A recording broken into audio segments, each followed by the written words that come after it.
Hi, I'm Hazel. It is actually Saturday today, my bad, which makes it time to sit down and catch up on the WoW news of the week, what I've been up to, and answer some of your questions. This week on the patch 8.3 PTR, Death Knight Eyes got a awaited second update. Last time around, they took the light bulb glow effect and reduced it greatly for Death Knights as well as other glowing eye characters like elves. This build brought the spice back to the Death Knight eye glows, so this is what they look like currently on the PTR. You get like a little teeny tiny blue spooky flame effect over each eye, just like Arthas from the cinematic. It's pretty cool. So Death Knights, I would tell you to rejoice. I don't know if rejoicing's really a Death Knight mood. In other news this week, WoW Classic got its first Battlegrounds in a pretty major and widely anticipated update. I cannot pretend to you that I have been doing any of that myself. I'm still spending more time in retail, but I do have a friend that is playing Classic, and I know that something's going on because I keep getting like cryptic messages about how they've been living at AV for 37 years and they'll make it home one day, so it must be quite a grind. In my life this week, there has been not a whole lot going on, or at least nothing exciting. I've been battling spider mites on my lemon seedlings. I got some neem oil. It was stinky. It was a whole thing. Don't worry, I sprayed it outside. I've also been working on like trying to set up and squeeze a extra desk into my poor overcrowded living space. Like this apartment is a perfectly fine apartment, but you know, it's a 2-bedroom and the studio's one and then we sleep in the other one. So then the only other space has like the couch and the TV, but also like the dining table, and then also like my poor husband's like gaming setup, and then also the kitchen. And I'm gonna try and squeeze another desk in there because I want to try and set up like a separate computer space, which I realize is very privileged of me, so that I can have one for like, you know, YouTube and Twitch and the Hazelnutty games, and then a separate place that I go to sit down when I'm actually like playing games recreationally for fun, not recording. So it's been kind of fun to think about what differences I would want in peripherals and in specs for those two different applications. I'm mostly just using stuff that I had already lying around, but that's what I've been up to. And questions from this week. Lowlosh99 asks, before you played WoW, which class fantasy did you gravitate towards the most? As in, like in other class-based games, which class did you usually go for? So I started playing WoW when I was about 16, and up until that point, my gaming experience had been GameCube games, Neopets, and then a couple of like miscellaneous PC games such as Muppets Inside, Restaurant Empire, and what else did I play? I had a Mortal Kombat, but like a ripoff. Anyways, up until that point, I hadn't really played a lot of RPGs or class-based games. The only one that I can think of, before I started playing WoW, I played a free-to-play MMO called Shia Online, and I played, apparently, I like looked up the classes so I could remember, I played a human priest in that game. So I suppose a priest, although I remember being more excited than anything to get a cat mount. I farmed a very long time to get the materials for it, but I never reached a high enough level to use it.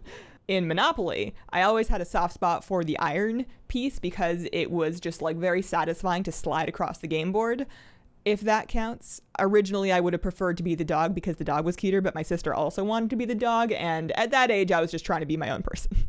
And Kitten Fluffy asks, do you think that Alliance will get another unlockable race? So as far as just new playable races in general, I am of the opinion that after Mechanomes and Vulpera, I think they're going to chill for a while. I don't think we're going to necessarily get any until the expansion after Shadowlands, or if we do, just like one pair mid-expansion. And if that was the case, probably based off of the Covenants. You know, part of me is like, well, the Covenants are for everybody, so it would be weird if, like, the Venthyr joined the Alliance. And then the other part of me really wants the Venthyr to join the Alliance and says, well, the Nightborn joined the Horde, and I ground all kinds of rep with them, so it would be fair. And Aaron asks, question, are you still going hard with the gold farming, and what would your ideal next gold sink mount be? Do you hope to have enough for the next gold sink by the time the expansion hits?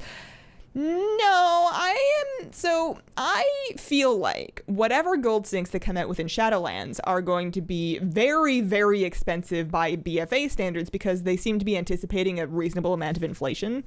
Let me see. I am not still going hard with gold farming. I very much stepped back from that after I bought my Brutusaur, and I've been just kind of doing whatever feels fun for me. I finished buying the frog mount, so the only gold sinks that I have left that are already in the game, I want that prismatic bauble, that 250k gold rainbow toy. I need that. And then I don't have the pale hide dire horn yet, which is a 500,000 gold white dire horn that I don't know if I'll ride, but I still feel a need to buy it. So after another 750k, I'm going to be done with gold farming for BFA, and I don't think I'm really going to save up too much for Shadowlands. I actually, at the end of Legion, I was very satisfied to, like, right when Legion was ending, dump all of my gold into the spider mount, so that I felt like I had A, completed Legion's gold sinks, and then secondly, there's something kind of fun to me about being broke at the start of an expansion. It just makes me feel like I'm starting a fresh save file in an RPG. Like, you know, your level's been reset, there's new content to level through, your gear's been reset, you're just kind of starting over again. And for me, being broke is apparently part of that. I don't think I'm going to, like, actively waste gold, but maybe I will. Maybe at the end of the expansion, I'll just, like, take whatever else I have saved up and then buy any pets that I'm missing, something like that. I don't know. As far as an ideal next gold sink, though, I was thinking of what kind of utility mount they could add, because we've had a repair mount, we have a transmog mount, we now have an auctioneer mount. What could they stick on a mount that I would be really excited to buy? I thought about mailboxes, but, you know, I already have a mailbox toy. And while it would be handy to pick up a mailbox mount, then I feel like I would be in a situation with my bank haul where I would be getting on and off of the Brutosaur and the mailbox mount, like, back and forth to try to do my auctions. And that's kind of annoying, even if it is the best way to do it and lets me do it, like, on a mountaintop in the middle of nowhere. So maybe not that. Aside from mailbox, I was thinking barber. What if you could, like, I feel like that's a great utility mount because nobody really needs it. Nobody that I know, anyways, changes their hair that much, which means it's not going to be like a game-breaking mount. They don't have to remove it from the vendor at the end of the expansion, lest everyone have a barbershop. I've never really felt like the barbershop was the main tourism draw of any given city. But it would be kind of fun to be able to just, like, pull out a barber. Like, maybe a guildie gets a new piece of transmog in a raid, and they're like, oh no, this look is no longer working, and you're like, I got you. And then you pull out the haircut mount. That would be fun. And that has been the week. Thank you very much for watching. If you have a question you would like answered in a video like this, please leave it in the comments of the most recent one.